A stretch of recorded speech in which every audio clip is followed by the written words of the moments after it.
तो मैं आप लोग को ये बोल रहा था कि एक बार मैंने आप लोगों को बताया था कि ये कल्प सूत्र के बारे में, ये देखिए आप ही का पुराना वाला है। इसमें मैंने आपको बोला था 4 वेद होते हैं, हर वेदों के अपने ब्राह्मण ग्रंथ, आरण्यक ग्रंथ और उपनिषद ग्रंथ। इसके बाद वेदांग में 6 वेदांग होते हैं, जिसके अंतर्गत शिक्षा, कल्प, व्याकरण, निरुक्त, छंद और ज्योतिष, ये 6 होता है। तो जो कल्प सूत्र होता है ना, शिक्षा कल्प, कल्प में भी 4 प्रकार के होते हैं, शॉर्ट सूत्र, गृह सूत्र, सुलभ सूत्र और धर्म सूत्र। तो जो सुलभ सूत्र है ना, सुलभ सूत्रों में क्या होता है, मैं वीडियो ऑफ करता हूँ तो थोड़ा नेटवर्क ठीक होगा। सुलभ सूत्रों में क्या होता है कि इसमें यज्ञ वेदी निर्माण की प्रक्रिया बताई जाती है कि यज्ञ वेदी निर्माण कैसे होता है, वेदी किस प्रकार की हो, कितनी बड़ी हो। तो जब पुराने समय में वेदी को नापने के लिए रस्सी का प्रयोग किया जाता था, इसीलिए इन ग्रंथों का नाम रख दिया सुलभ सूत्र। ठीक है, तो सुलभ सूत्रों का हम सबसे पहले विकास पढ़ रहे हैं कि सुलभ सूत्र आए कहाँ से। ठीक है, सॉरी, ये जो क्या कहते हैं, रेखा गणित आया कहाँ से, तो सुलभ सूत्रों से आया। यहाँ देखिए, यहाँ पे मैंने आपके लिए थोड़ा सा हाईलाइट करके रखा हुआ है कि ये जो सुलभ सूत्र है, कर्म कांड और यज्ञ आदि के नियमों को समझाने के लिए जो पुस्तकें लिखी गई उन्हें कल्प सूत्र कहते हैं। और उसके अंतर्गत भी जो यज्ञ वेदी निर्माण की प्रक्रिया बताए उसको कहते हैं सुलभ सूत्र। ठीक है, यहाँ देखिए, यहाँ पर लिखा हुआ मिलेगा आपको। ठीक है, तो सबसे पहले इसमें क्या होता था कि किसी भी ये देखा जाता था कि कौन सा याग हो रहा है। अलग अलग याग होते थे, यागों के अनुसार बड़ी बड़ी यज्ञ वेदियां होती थी। यज्ञ वेदियों को नापने के लिए रस्सियों का प्रयोग किया जाता था। तो यहाँ पे लिखा हुआ है सुलभ अर्थात रस्सी या रस्सी से नापना। वेदियों की लंबाई, चौड़ाई और ऊंचाई को रस्सी या धागों से मापा जाता था, इसलिए जिन पुस्तकों में इनके बारे में नियम दिए गए हैं उन्हें सुलभ सूत्र कहा जाता है ना। तो वेदियों में महावेदी का विशेष महत्व था, है ना। महावेदी जो है इसका विशेष महत्व होता था। महावेदी का मतलब ये हुआ कि जो आपका हवन कुंड, जो जिसे आप लोग कहते हो कि जिस जहाँ पर यज्ञ किया जाए वो स्थान। तो इसके अंतर्गत भी समद्विबाहु समलम चतुर्भुज के आकार की जो महावेदी होती थी वो सबसे ज्यादा इंपॉर्टेंट होती थी, क्योंकि इस तरह से यहाँ पर जो अ, जो होता होता था, जो यज्ञ करवाने वाला होता था उधर बैठते थे और इधर यजमान बैठा करते थे। इसकी आधार रेखा 30 प्रक्रम, है ना। प्रक्रम मतलब कदम होता था, कदम का पहले कुछ मान होता था, कितना कदम होता है उस तरह से। उसके बाद 24 प्रक्रम इसकी ऊंचाई होती थी। ठीक है, तो एक भुजा सदैव पूर्व की ओर होती थी। मतलब इसमें क्या होगा कि एक भुजा जो है इसकी हमेशा एक ईस्ट की तरफ तो होगी ही होगी। सपोज जैसे कि मान लीजिए, मैं आपको बताता हूँ, जैसे कि मान लीजिए अगर पूरब यहाँ पर हो, तो पूरब यहाँ पर हो तो ये यज्ञ वेदी का निर्माण इस तरह से नहीं होगा, है ना। अगर पूरब यहाँ होगा तो ये एक भुजा इसके ठीक पूर्व यहाँ से यज्ञ वेदी का निर्माण होगा।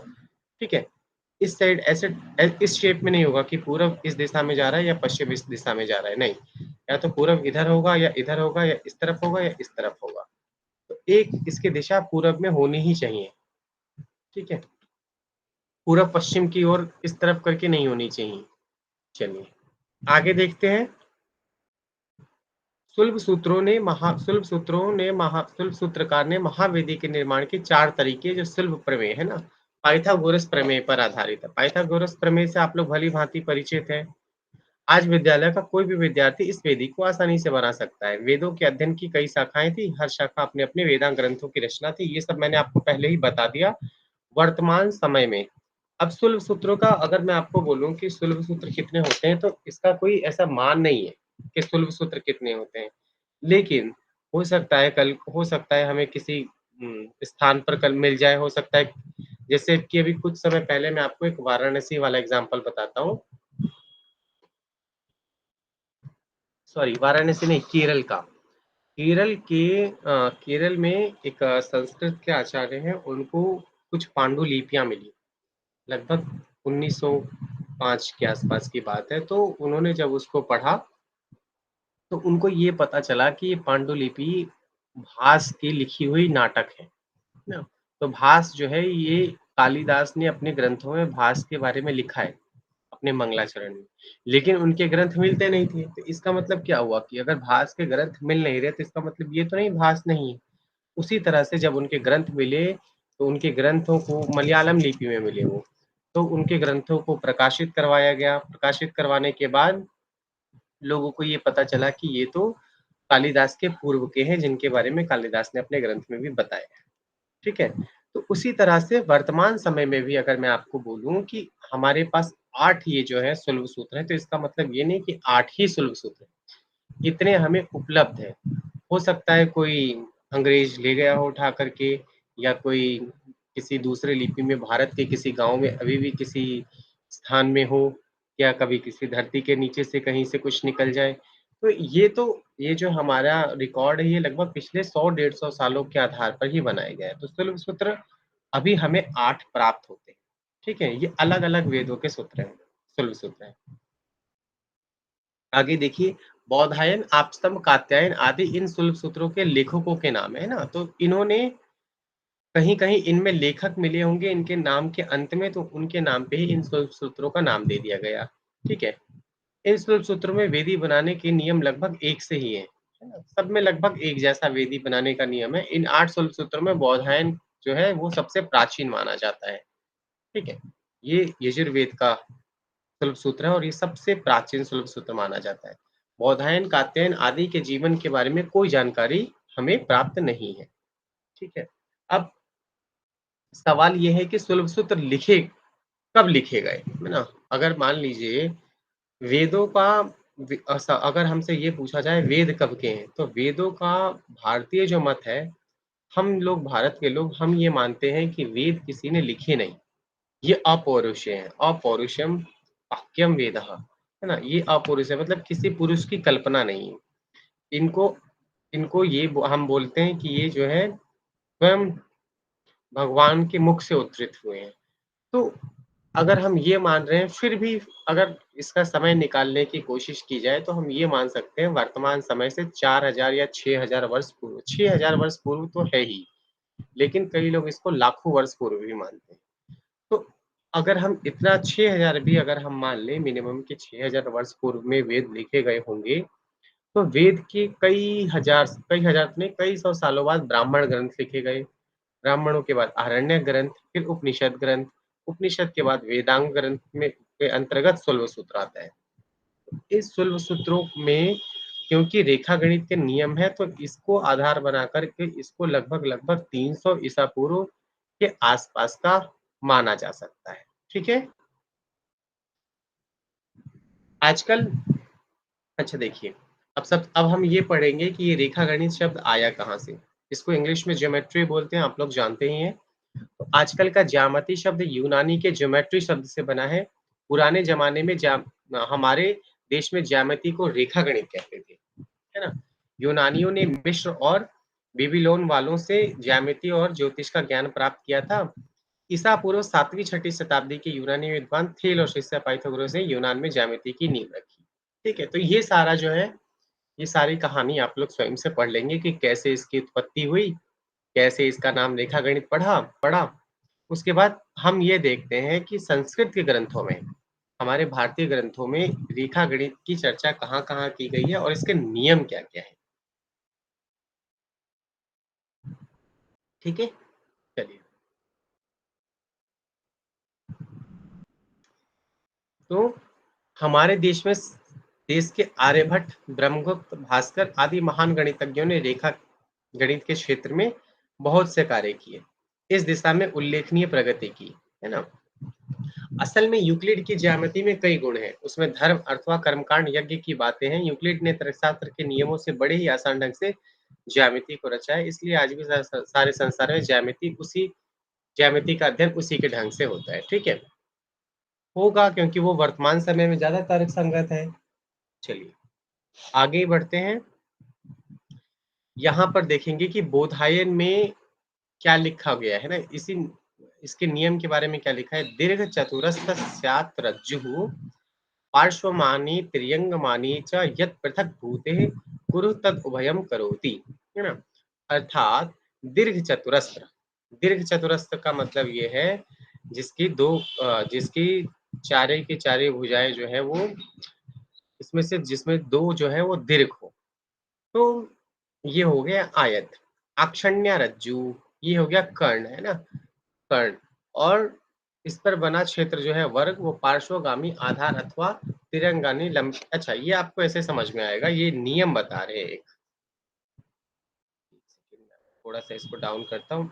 हाँ, यहाँ पर देखिए, जिस तरह से हम वर्तमान समय में भी करते हैं ना कि कर्ण कर्ण का जो है अगर हमें ये निकालना हो क्षेत्रफल, कर्ण का मान निकालना हो, तो हम क्या करते हैं? लंब स्क्वायर प्लस आधार स्क्वायर, फिर उसके बाद कर्ण का मान आ जाता है। उसी को यहाँ पर बताया गया है। ठीक है, चलिए। अब इसका अनुप्रयोग और बोध। तो अनुप्रयोग और बोध मैं आपको कई टाइम से बता रहा हूँ कि अनुप्रयोग इसका यही है, इसको यज्ञ वेदी निर्माण के लिए इनकी रचना की गई। ठीक है, ये आप स्वयं से पढ़ेंगे। विकास और विस्तार। ज्योतिष की एक अन्य पुस्तक सूर्य सिद्धांत है। सूर्य सिद्धांत के बारे में हम कल पढ़ेंगे।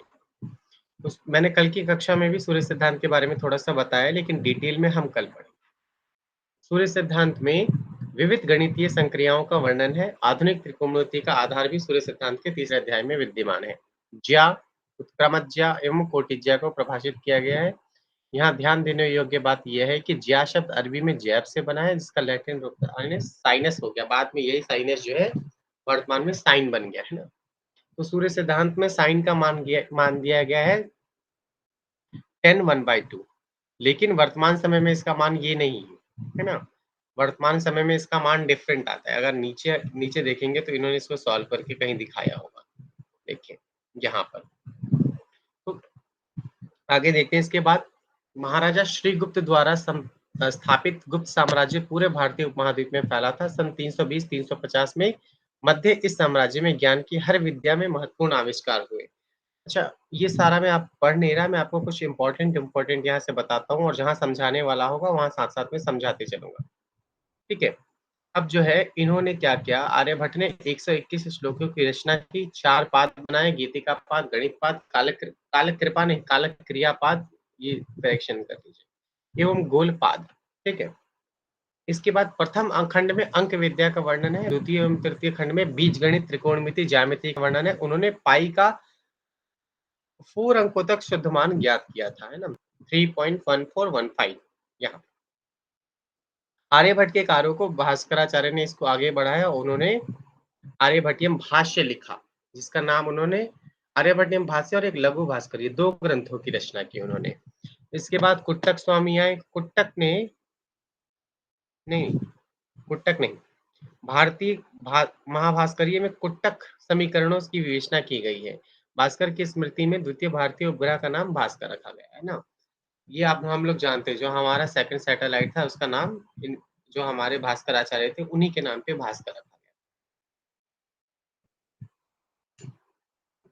फर्स्ट आई थिंक आर्यभट्ट था हमारा। चलिए आगे बढ़ते हैं। ब्रह्मगुप्त ने 598 ईस्वी में ब्रह्म स्वट सिद्धांत की रचना की, जिसमें 25 अध्याय हैं। बीजगणित के समीकरणों को हल करने के लिए द्विघाती कुट्टक समीकरण, उन्होंने इस तरह से समीकरणों का हल करना बताया। जोसेफ लुइस लंग्रेज, जो 1736 से 1813 था, इसने कुट्टक समीकरण का हल पुनः ज्ञात किया। भास्कराचार्य ने प्रिज्म एवं शंकु के आयतन का ज्ञात करने की विधि बताई। गुणोत्तर श्रेणी के योग का सूत्र दिया। किसी राशि को शून्य से विभाजित करने पर अनंत प्राप्त होता है, यह कहने वाले प्रथम गणितज्ञ भास्कर ही थे। ठीक है। इसके बाद महावीराचार्य ने गणित सार संग्रह बुक में भी इन बातों को बताया। नेमिचंद सिद्धांत चक्रवर्ती ने भी समुच्चय सिद्धांत को प्रतिपादित करने वाले प्रथम गणितज्ञ थे। उन्होंने सार्वभौमिक समुच्चय में सभी प्रकार के मानचित्र एवं सुव्यवस्थित सिद्धांतों का प्रतिपादन किया। ठीक है, तो इसके अंतर्गत ये सारा ऐसा कहानी है, इसमें मुझे कुछ आपको बताने वाला है नहीं, जहां बताने का आएगा मैं आपको समझाऊंगा। ठीक है, यहाँ आगे देखते हैं कि ज्यामिति संबंधित आकृतियां। तो आकृति तो ये जानते हैं, ये तो वर्तमान समय में तो एकदम सामान्य है कि ये हो गया भाई वर्ग और ये हो गया आयत। 2 भुजाएं समान होगी तो आयत, चारों भुजाएं समान होगी तो वर्ग। परिशिष्ट भाग, भारतीय गणित ग्रंथों एवं सिद्धांतों की सूची। तो यहाँ पर जो ये हमारा परिशिष्ट भाग है, इसके अंतर्गत हम ये पढ़ने वाले हैं कि भारतीय जो गणितज्ञ थे, इन्होंने अपने ग्रंथों में कहाँ-कहाँ रेखा गणित के बारे में बात की। आप सबने कहाँ किया? बौधायन, वररुचि, कात्यायन, मानव, पाणिनि, है ना? ये मानव भी स्थूल सूत्र है। पाणिनि, पिंगल और याज्ञवल्क्य। इसके बाद शास्त्रीय गणितज्ञ आर्यभट्ट से लेकर के हम बकुल कायस्थ तक पढ़ेंगे। उसके बाद आधुनिक में रामचंद्र लाल जी से लेकर के हम जो हमारे मंजुल भार्गव, उसके बाद गणित संबंधी कुछ ग्रंथों को भी हम देखेंगे। ललित विस्तर, आर्यभट्टियम, आर्यभट्ट सिद्धांत, इन सब के बारे में थोड़ा-थोड़ा हम इसमें परिचित लेंगे और कुछ गणित के पारिभाषिक शब्द। बौधायन शल्ब सूत्र का परिचय ये आप लोग स्वयं से देख इसको मैंने आपको बौधायन के बारे में ये बताया था कि बौधायन शल्ब सूत्र जो है सबसे प्राचीन शल्ब सूत्र है ना? सबसे सर्वप्रथम बौधायन शल्ब सूत्र की रचना की। यद्यपि ये ऋग्वेद से संबंधित नहीं है, फिर भी सर्वप्राचीन इसको माना जाता है। ठीक है? तो वो याज्ञिक अनुष्ठानों में वेदियों की रचना के लिए ज्यामिति का आविष्कार हुआ। शतपथ ब्राह्मण एवं तैत्तिरीय संहिता में ज्यामिति की संकल्पना प्रस्तुत है, परंतु सामान्यतः ऐसा विचार है कि वेदांग ज्योतिष के स्थूल सूत्र से आधुनिक ज्यामिति की नींव पड़ी। वेदांग ज्योतिष के अनुसार सूर्य की संक्रांति एवं विषुव की स्थितियां कृतिका नक्षत्र के वसंत विषुव के आसपास है ना? मतलब ये कहना चाह रहे हैं कि वेदांग ज्योतिष है उनके हिसाब से जो सूर्य की संक्रांति एवं विषुव की स्थिति है वो कृत्तिका नक्षत्र के वसंत विषुव मतलब कृत्तिका सर्वप्रथम जब ये उत्पन्न हुआ होगा तो उस समय कृत्तिका नक्षत्र रहा होगा। ठीक है, ये कहना चाह रहे हैं। यह स्थिति ईसा पूर्व से लगभग 1370 वर्ष के लगभग की है, अतः वेदांग ज्योतिष की रचना संभवतः ईसा पूर्व 1300 के आसपास हुई होगी। इस युग के महान गणितज्ञ लगत, बौधायन, मानव, आपस्तम्ब, कात्यायन रहे हैं। इन सभी ने अलग-अलग शुल्क सूत्रों की रचना की। बौधायन का शुल्क सूत्र बताता है कि दीर्घ चतुरस विकर्ण का क्षेत्र का मान पार्श्वगामी एवं त्रियंगमानी लंब का वर्गों का योग होता है। यही जो हमने पहले बात की, ठीक है? कर्ण स्क्वायर बराबर लंब स्क्वायर प्लस आधार स्क्वायर, वही वाली बात यहाँ पर बताई गई।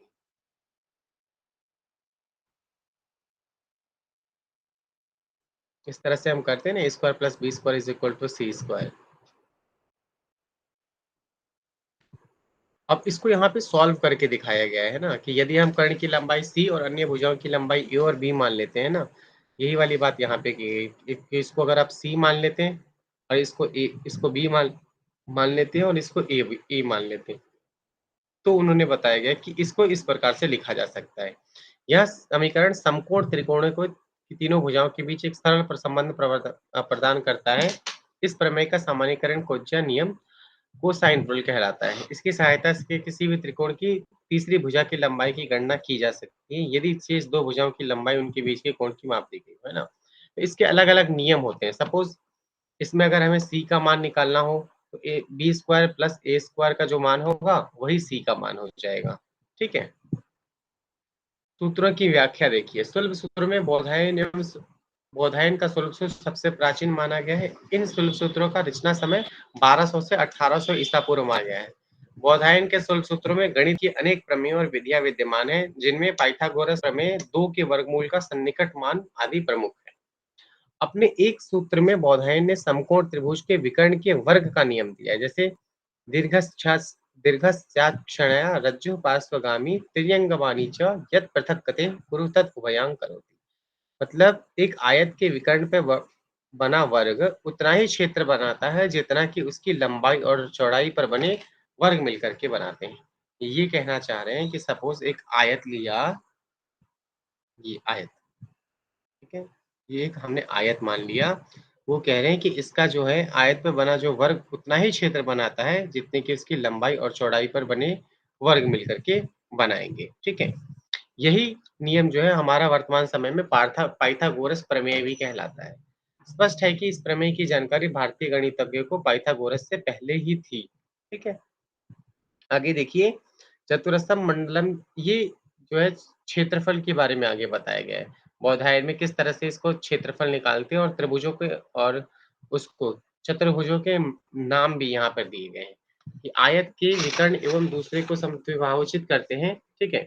आयत के विकर्ण एक दूसरे को समद्विभाजित करते हैं, मतलब अगर कोई आयत होगा तो इसकी भुजाएं समद्विभाजित होगी, क्योंकि वो यज्ञ वेदी निर्माण कर रहे हैं और यज्ञ वेदी निर्माण में आयत वाला जो ये यज्ञ वेदी है ये सर्व सर्व मतलब सबसे ज्यादा इम्पोर्टेंट यही होता था।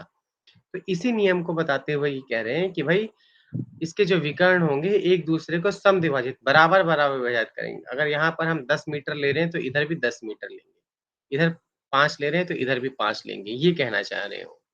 समचतुर्भुज के विकर्ण एक दूसरे को समकोण कर काटते हैं, तो जो वर्ग समचतुर्भुज का मतलब होता है जिसकी चारों भुजाएँ समान। ठीक है? ये इसके जो है विकर्ण एक दूसरे को समकोण पर काटेंगे, मतलब सारी भुजाएँ इसकी बराबर। किसी वर्ग की सभी भुजाओं के मध्य बिंदुओं को एक ही क्रम में मिलाने से बने वर्ग का क्षेत्रफल मूल वर्ग के क्षेत्रफल का आधा होता है। एक डॉट पर के अगर तुम मिलाएंगे सभी भुजाओं को तो इसका जो क्षेत्रफल होगा वो जो होगा इस क्षेत्रफल का आधा हो जाएगा। ठीक है? इसमें कुछ नया नियम नहीं है, लेकिन हम ये पढ़ रहे हैं कि बौधायन ने इसको पहले बता दिया था। ठीक है? भले ही पाइथागोरस बाद में बता रहा हो, लेकिन उन्होंने सीधे-सीधे सूत्र बोल कई संस्कृत के ग्रंथों में सीधे-सीधे सूत्र नहीं दिया गया, लेकिन उनको इन इस प्रकार के नियम की जानकारी थी। किसी आयत की भुजाओं के मध्य बिंदुओं को एक ही क्रम में मिलाने से एक समचतुर्भुज बनता है, जिसका क्षेत्रफल मूल आयत के क्षेत्रफल का आधा होता है। ठीक है? ये भी सामान्य सी बात है, आप लोग इसको समझ पा रहे होंगे।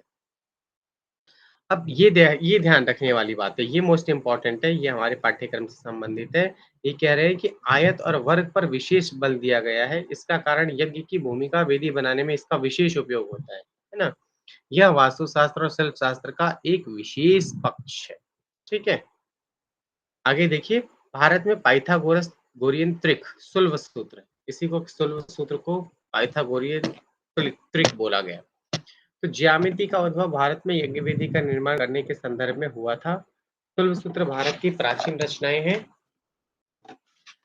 जो यज्ञ वेदी जो यज्ञ वेदी सॉरी जो यज्ञ के लिए वेदियों का निर्माण करने का वर्णन करती हैं। मूल रूप से ज्यामितीय रचनाओं का केंद्रित है। सुलभ का अर्थ है नापना और नापने की क्रिया। ये सुलभ सूत्र अपने लेखकों के नाम से जाना जाता है। ये सारा हम पिछले यूनिट में पढ़ चुके।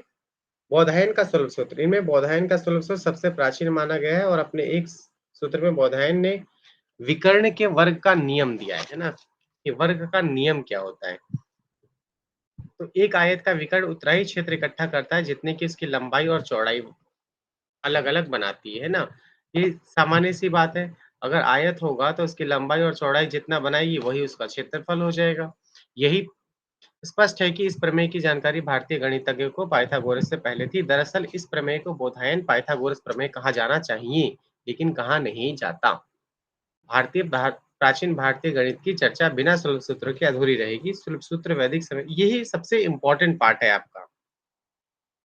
अगर आपसे परीक्षा में पूछा जाए कि अ, सुलभ सूत्र को परिभाषित करते हुए बौधायन सुलभ सूत्र में अ, इसके क्या नियम दिए गए हैं, रेखागणित के या सुलभ सूत्र के सॉरी रेखागणित के ज्यामिति के क्या नियम दिए गए हैं, तो आपको इसको बताना पड़ेगा, ठीक है?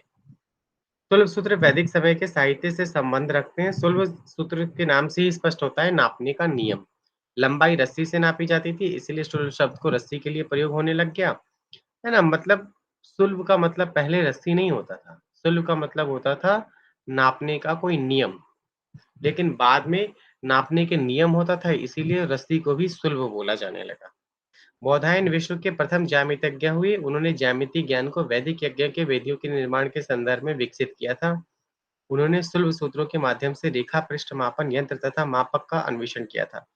इनके द्वारा रचित सुलभ साहित्य में मापन यंत्र को रज्जु भी कहा गया है तथा कई स्थान पर रेखा को रज्जु कहा गया। इस तरह के कर्मकांडों के कारण वृत्त की समस्या की भी जांच की गई थी। वृत्ताकार वेदी में गारपत्य, वर्गाकार में अन्यान्य तथा अर्धवृत्ताकार में दक्षिणाग्नि। इसमें ये सारा पढ़ने का ये सारा भी पढ़ करके यहाँ मुझे लगता नहीं यहाँ पे कोई फायदा है। फिर भी मैं आपको कुछ इम्पोर्टेंट बताता हूँ जो मैंने इसको पहले अध्ययन करके सीखा। ठीक है?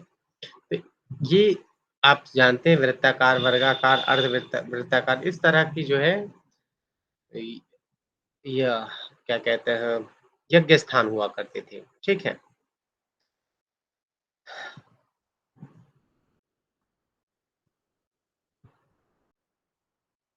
अब कोण, आधार, लंब एवं कर्ण। कोण क्या होता है, एंगल क्या होता है, आधार क्या होता है, लंब क्या होता है, कर्ण क्या होता है, इसमें यहाँ पर बताया गया और इनके मान भी बताए होंगे संस्कृत ग्रंथों के आधार पर, है ना? अब मैं इसमें इसको पूरा क्या पढ़ूँ?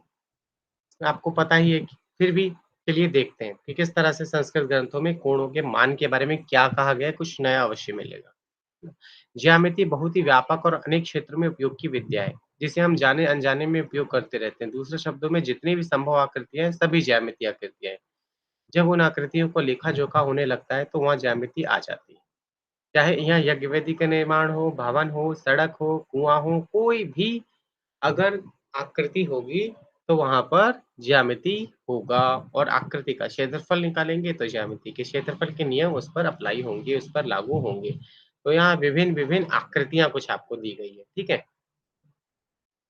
इसके बाद कोण क्या होता है, तो कोण क्या होता है, जहाँ दो रेखाएं एक दूसरे को काट रही है उसके बाद जो यहाँ पे जो कोण बनता है उसको कोण, कोण की परिभाषा है, यदि कोई रेखा अपने एक सिरे से स्थिर रखकर घूमती हुई अपनी स्थिति में परिवर्तन करती है तो रेखा के परिक्रमण को माप को कोण कहते हैं, ठीक है? इसके बाद कोण की आकृतियां। ज्यामिति में कोण वह आकृति है जो एक बिंदु से दो सरल रेखाओं के निकलने पर बनती है। कोई भी कोण परिक्रामी रेखा रिवॉल्विंग लाइन द्वारा दो प्रकार से अनुरेखित किया जाता है, ठीक है?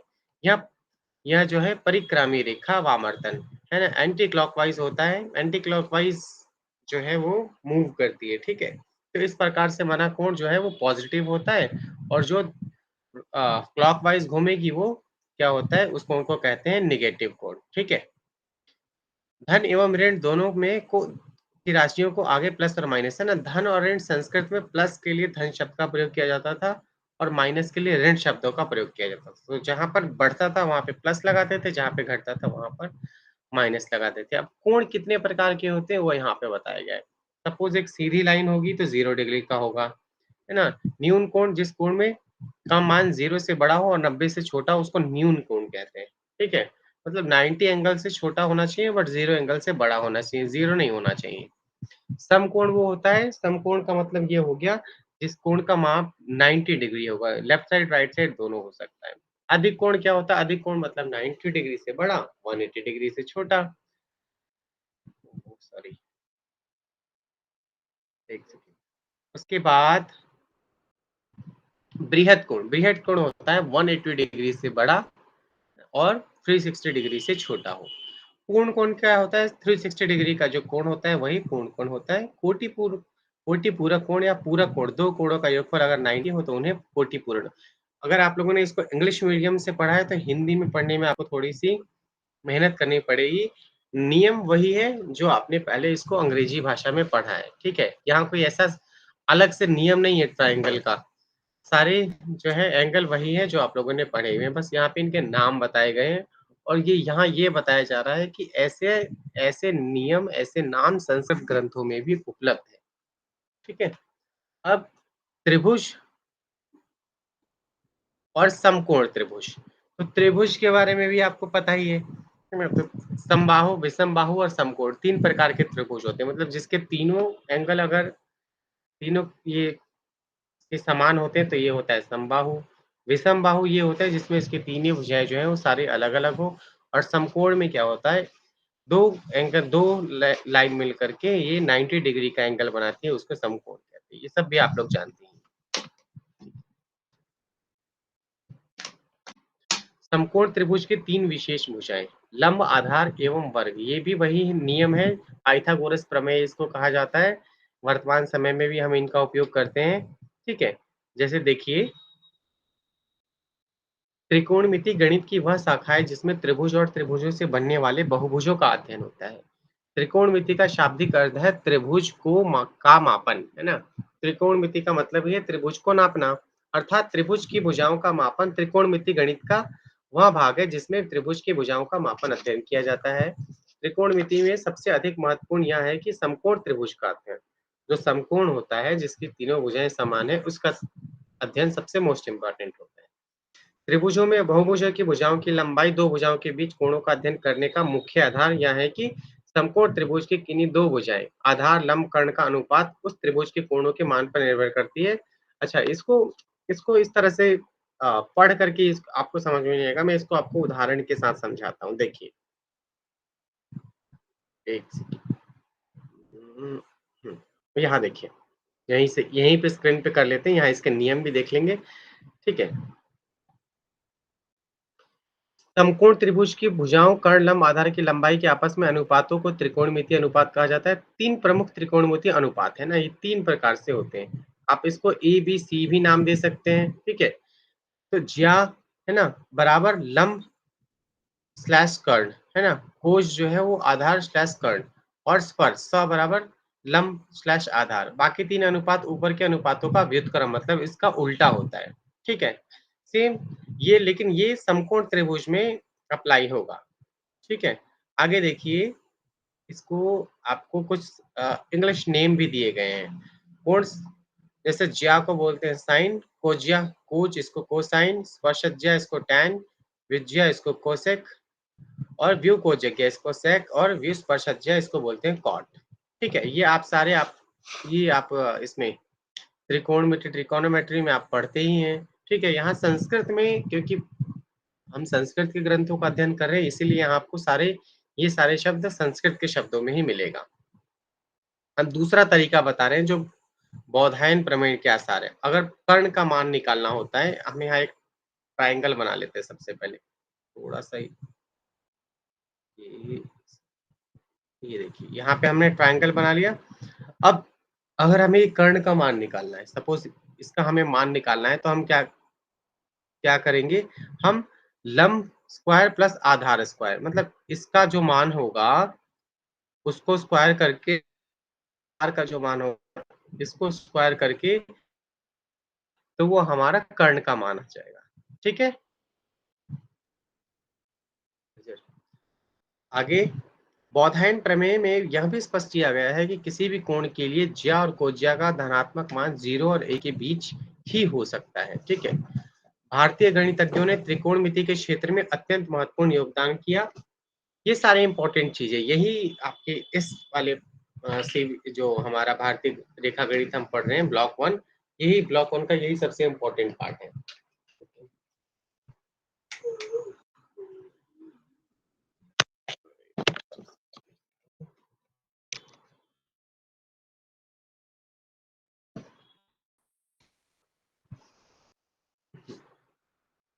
चलिए, तो भारतीय गणितज्ञों ने त्रिकोणमिति के क्षेत्र में अत्यंत महत्वपूर्ण योगदान किया।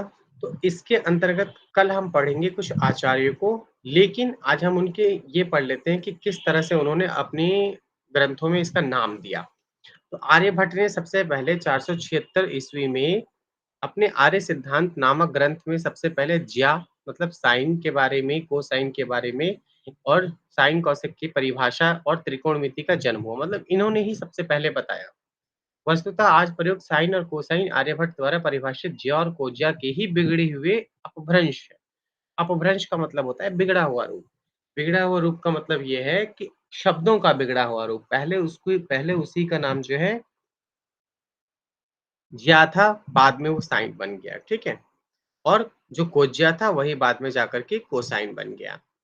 आर्यभट्ट ने ही सबसे पहले साइन और वसाइन, एक्स वसाइन, इस तरह से उन्होंने 1 माइनस कॉस 10 की सारणी प्रस्तुत की, जो कि 3.75 डिग्री के अंतराल पर 0 से 90 डिग्री तक कोई कोण के लिए है, और दशमलव के 4 अंकों तक शुद्ध है। अन्य भारतीय गणितज्ञों ने आर्यभट्ट के कार्य को आगे बढ़ाया, मतलब आर्यभट्ट ने सर्वप्रथम इतना सही और शुद्ध मान निकाला कि बाद में इसमें संशोधन की आवश्यकता नहीं पड़ी। ठीक है, इसके बाद आर्यभट्ट के बाद हम पढ़ रहे हैं वराहमिहिर। वराहमिहिर के बाद भास्कर हुए। तो वराहमिहिर ने क्या किया, 7वीं शताब्दी में भास्कर प्रथम ने एक सूत्र दिया जिसकी सहायता से किसी न्यून कोण के साइन को अप्रोक्सीमेट मान बिना किसी सारणी के निकाला जा सकता था, लेकिन इसकी गणना में अशुद्धि 1.9% से भी कम होती थी। मतलब निकाल मान तो आता था लेकिन एग्ज़ैक्ट करेक्ट नहीं आता था। 99% मान सकते हैं हम, 98% टाइम मान जो है सही होता था, ठीक है? आगे समकोण त्रिभुज, जिस त्रिभुज में एक कोण 90 डिग्री का होता है उसे समकोण त्रिभुज कहा जाता है, ये बात हम ऊपर पढ़ चुके हैं। एक समकोण त्रिभुज में एक समकोण त्रिभुज में एक समकोण तथा 2 न्यून कोण होते हैं, है ना? न्यून कोण का मतलब आप लोग पता ही है ना, 0 से 90 डिग्री के बीच में। कर्ण क्या होता है? तो समकोण त्रिभुज में समकोण के सामने की भुजा को, ये वही बात है, देखिए मैं आपको बना कर के इस तरह से ना ट्रायंगल में, अब इसमें समकोण त्रिभुज में समकोण के सामने की भुजा को कर्ण कहा जाता है, ठीक है? समकोण होगा तीनों तीनों जिसके वो एंगल समान होंगे, ठीक है? उसके बाद कर्ण समकोण त्रिभुज की सबसे लंबी भुजा होती है, ये होता है कर्ण, है ना? कर्ण की लंबाई शेष दोनों भुजाओं की लंबाई के योग से कम होती है। इन दोनों का इसका मान हमेशा 90 डिग्री से कम होगा, सॉरी, इन दोनों का मान 90 डिग्री से कम होगा और ये वाली जो भुजा है इसका मान हमेशा 90 डिग्री से ज़्यादा होगा। कर्ण को प्रायः अंग्रेजी के अक्षर एच से दिखलाया जाता है ना? इसको हम लिखने के लिए मैक्सिमम टाइम इंग्लिश में हम एच लिखते हैं। अब आधार की बात कर रहे हैं, इसकी बात कर रहे हैं बेस की, ठीक है? बेस के बारे में बात करें कि समकोण त्रिभुज में एक न्यून कोण की संलग्न भुजा को आधार कहा जाता है। आधार जैसा कि शब्द से अर्थ स्पष्ट है कि एक समकोण त्रिभुज में कर्ण को छोड़कर नीचे जाने वाली भुजा को जो आधार है कार्य करती है। मतलब ये जो कर्ण है, ये जो जहाँ जाकर के नीचे जुड़ रही है, इसको ही आधार कहा गया। प्रायः इसके लिए डी लिखा जाता है, इंग्लिश में इसको सॉरी बी लिखा जाता है। बेस है ना, तो बेस को बी लिख दिया जाता है, ठीक है? इसके बाद लंब। लंब क्या होता है? परपेंडिकुलर, ये आप लोग जानते हैं। समकोण त्रिभुज में किसी न्यून कोण के सम्मुख की भुजा को लंब कहा जाता है। लंब को ऊंचाई भी कहा जाता है क्योंकि ये स्ट्रेट लाइन होती है। लंब को प्रायः अंग्रेजी में परपेंडिकुलर है तो इसलिए इसको पी कह देते हैं, ठीक है? अब पाइथागोरस थ्योरम के बारे में हम थोड़ा-सा जान लेते हैं। ये हमने पढ़ा हुआ है, आप सब लोग इसको भली-भांति परिचित हैं, फिर भी इसको पढ़ लेते हैं। इसमें इस पाठ्यक्रम में आपसे प्रश्नों की भी हम साथ-साथ में चर्चा करेंगे, है ना? तो इस पाठ्यक्रम में आपसे प्रश्न अगर पूछे जाएँगे तो इस तरह से प्रश्न पूछे जा सकते हैं। रुकिए, मैं इसको आपको पहले दिखाता हूँ। ये ये अभी हम पढ़ रहे हैं, सॉरी, हुँ, ये हम पढ़ रहे हैं तो आपको 1 सेकंड, हाँ, इस तरह से प्रश्न पूछा जाएगा यहाँ पर। तो अब आपको ये पूछा जा सकता है कि कोण, लंब एवं कर्ण के बारे में बताते हुए इनकी परिभाषा दीजिए और पाइथागोरस नियम के अनुसार इसको उदाहरण सहित बताइए, ठीक है? इस तरह से आपको पूछा जा सकता है। या तो आपको इस तरह से भी पूछा जा सकता है कि बौधायन सूत्र और पाइथागोरस प्रमेय में क्या अंतर है, इसको स्पष्ट कीजिए, ठीक है? या दोनों ने किस प्रकार के नियम बताए हैं, इसको मतलब रेखागणित में किस तरह के नियम बताए हैं, इसको आप ट्रिकोनोमेट्री में किस तरह के नियम बताएँ, इसको परिभाषित कीजिए, तो दोनों के नियमों को बताना होगा। तो इसीलिए यद्यपि पाइथागोरस आपके कोर्स में सीधे-सीधे नहीं लिखा हुआ, लेकिन पाइथागोरस थ्योरम को ही पूरे इसमें बताया गया है। बस ये है कि हमारे पुराने आचार्यों ने इसको अलग नाम दिया, पाइथागोरस जब बाद में आया तो इसने उसने इसको फ़ॉर्मूला से करके दिखा दिया, तो इसीलिए ये फ़ेमस हो गया।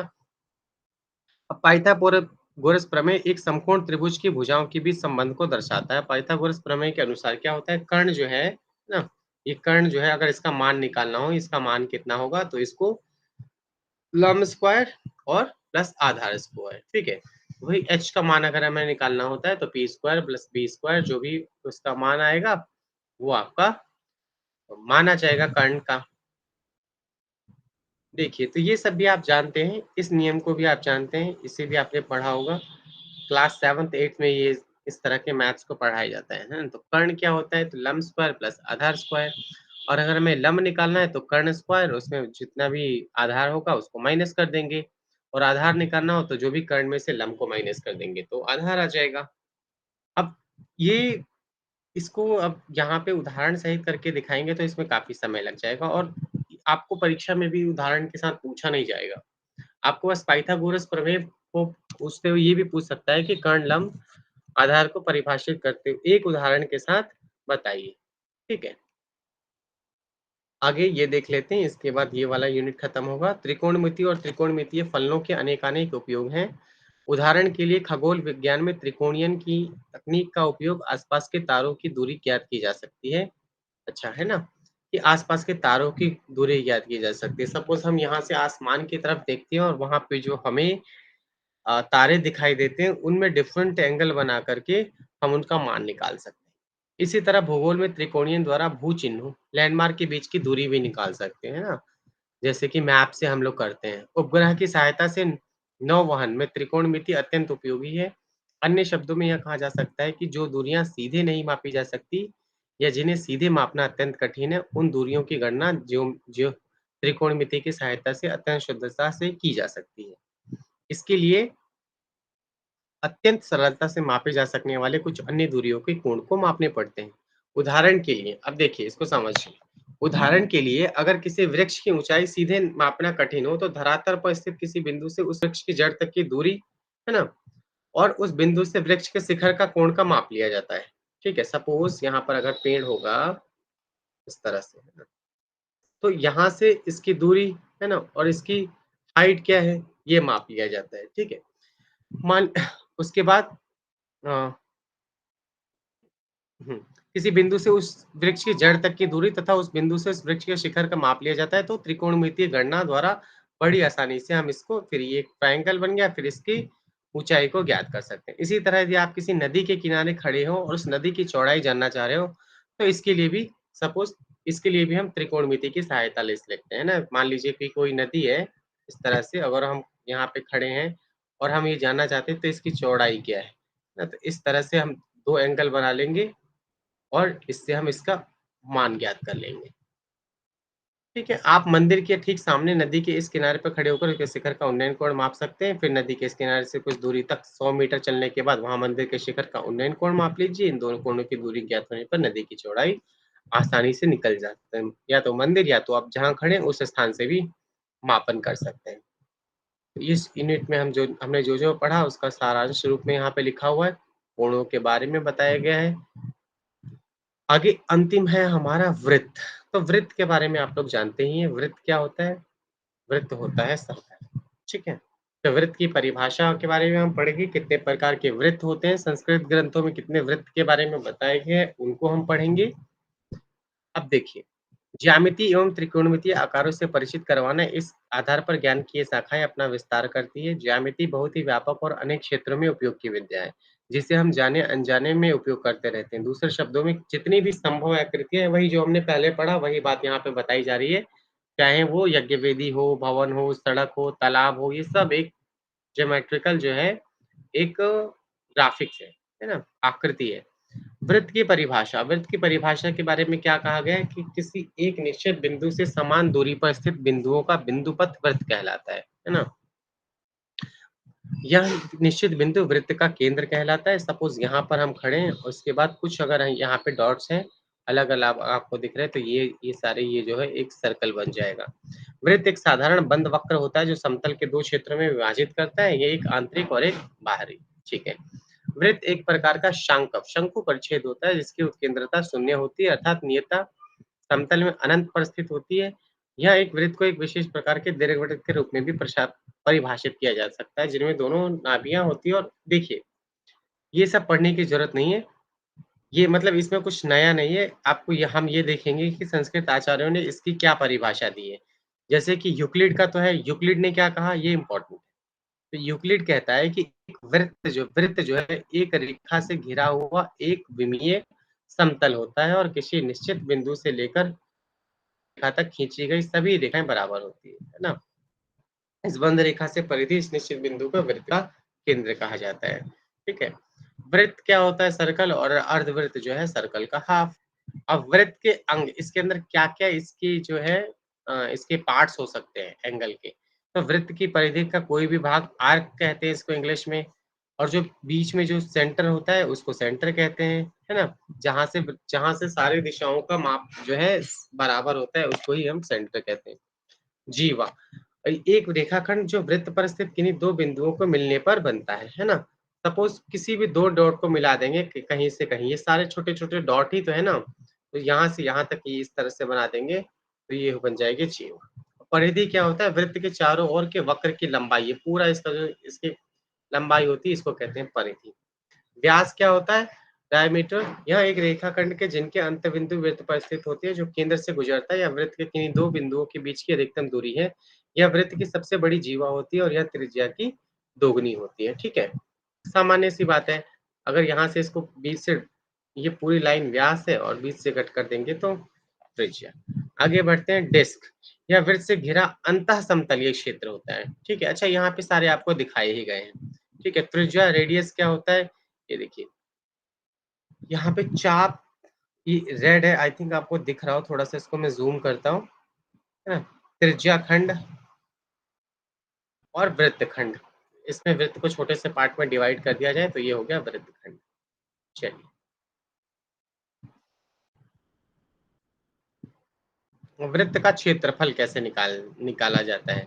तो वृत्त का क्षेत्रफल क्या होता है?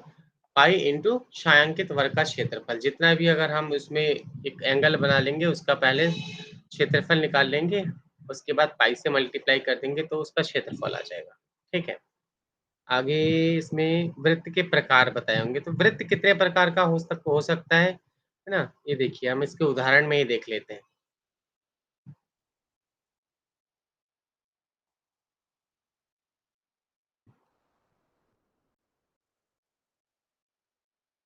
चलिए छोटा सा इसको भी कवर कर लेते हैं कि ज्यामिति में किसी बहुभुज का परिवृत्त ऐसा वृत्त होता है जो उस बहुभुज के हर शीर्ष से गुजरता है। इस वृत्त के केंद्र को परिकेंद्रण और त्रिज्या और परित्रिज्या कहते हैं।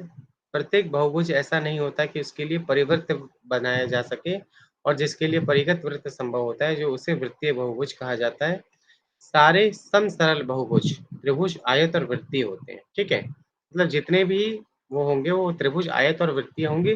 त्रिभुज के अंतवृत्त के लिए उसकी तीनों भुजाओं की मध्यमिकाओं को कटान बिंदु से भुजा पर डालने पर लंब की त्रिज्या मान ली जाती है ना। सपोज इसके तीनों पार्ट को छूते हुए जो बनाया जाएगा इसको बोलेंगे। आगे, ज्यामिति में किसी त्रिभुज का अंतर्वृत्त वह बड़ा से बड़ा वृत्त होता है जो उस त्रिभुज के अंदर बनाया जा सकता है। जितना भी मतलब इसको इस तरह से बनाया जा सकता है तीनों एंगल को टच हो। वस्तुतः अंतर्वृत्त तीनों भुजाओं को स्पर्श करता है। इस केंद्र को अंतः केंद्र कहा जाता है ना, कि इसके अंदर का जो सर्कल होगा जो मैक्सिमम तीनों साइड्स पे छू करके बनाया जाए उसको अंतः केंद्र कहा जाएगा। त्रिभुज के तीनों बहुवृत्त ऐसे होते हैं जो तीनों वृत्त है ना, मतलब इसमें मैक्सिमम आप किसी भी साइड्स को लेकर के कोई एंगल बनाएंगे तो मैक्सिमम आप उसको कितना बड़ा कर सकते हैं उसको कहते हैं परिवृत्त। ठीक है, उसमें कुछ है नहीं, पारिभाषिक शब्द ही दिए हुए हैं। अब हम कुछ एक्सपेक्टेड क्वेश्चंस को ले लेते हैं। देखिए हम यूनिट 1 से लेते हैं, इसके भाग 1 से हमें कुछ एक्सपेक्टेड क्वेश्चंस को लेकर के चलेंगे कि हम परीक्षा में अच्छे अंक प्राप्त कर सकें। ठीक है, पहला वाला ले लेते हैं। ये रहा।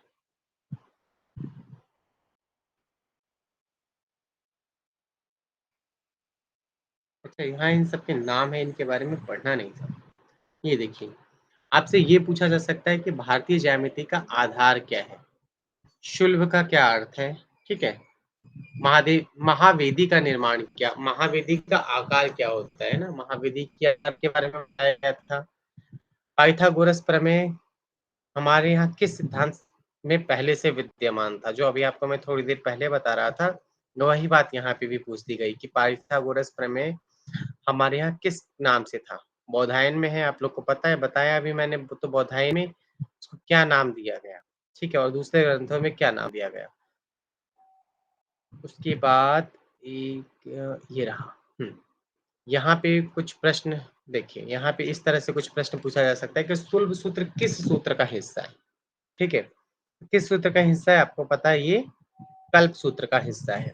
भारतीय ज्यामितीय गणित के संबंध में जानकारी देने वाला प्राचीनतम सूत्र क्या है? तो प्राचीनतम सूत्र क्या है? प्राचीनतम सूत्र है हमारे शुल्ब सूत्र, शुल्ब ग्रंथ। शुल्ब सूत्र आधुनिक काल में किस नाम से प्रचलित है? तो शुल्ब सूत्र आधुनिक काल में किस नाम से बताइए? पाइथागोरस ना प्रमेय।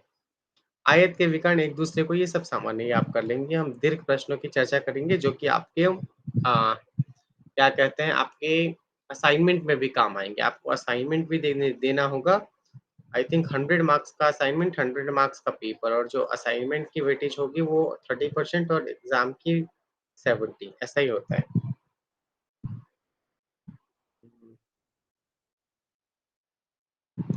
ये रहा, देखिए कुछ प्रश्नों को यहाँ भी देख लेते हैं। समकोण का मापन क्या होगा, ये सब आप कर लेंगे। पाइथागोरस प्रमेय एक समकोण त्रिभुज की भुजाओं के बीच संबंध को दर्शाता है, वह संबंध क्या है ना? उदाहरण के साथ भी पूछ सकते हैं आपसे। ये तो सामान्य छोटे-छोटे लघु प्रश्न हैं। वृत्त के बारे में देखते हैं।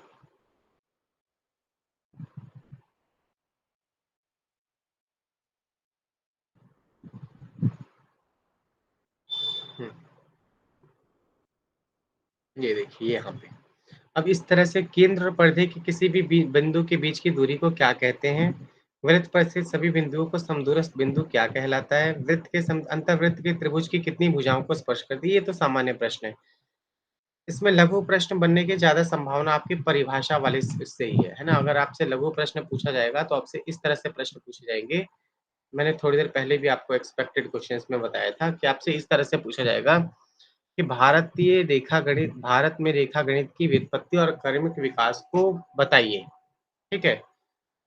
बौधायन स्थूल सूत्रों का परिचय देते हुए या बौधायन ने अपने स्थूल सूत्र ग्रंथ में स्थूल सूत्र के बारे में क्या बताया, उसको बताइए। ठीक है, तो इसमें आपको बताना होगा यज्ञवेदी निर्माण के लिए किस प्रकार बौधायन ने समकोण और वर्ग वर्गाकार आकृतियों को प्राथमिकता दी थी। ठीक है, लंब, उसके बाद लंब, कोण और कर्ण के बारे में बताते, लंब, आधार एवं कर्ण के बारे में, है ना? कोण कोण नहीं, यहाँ पे लंब, आधार एवं कर्ण समझ लीजिए।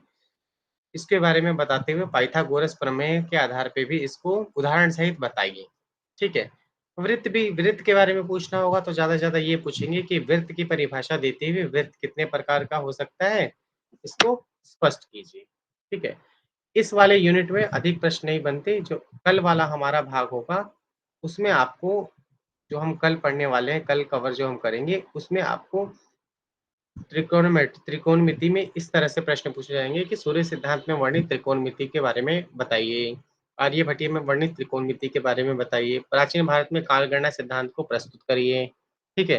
कालगणना में उपयोगी यंत्र कौन से हैं, इनको प्रस्तुत करिए। शॉर्ट नोट्स में आपको बोधायन ये सब सारे बारे में पूछा जा सकता है।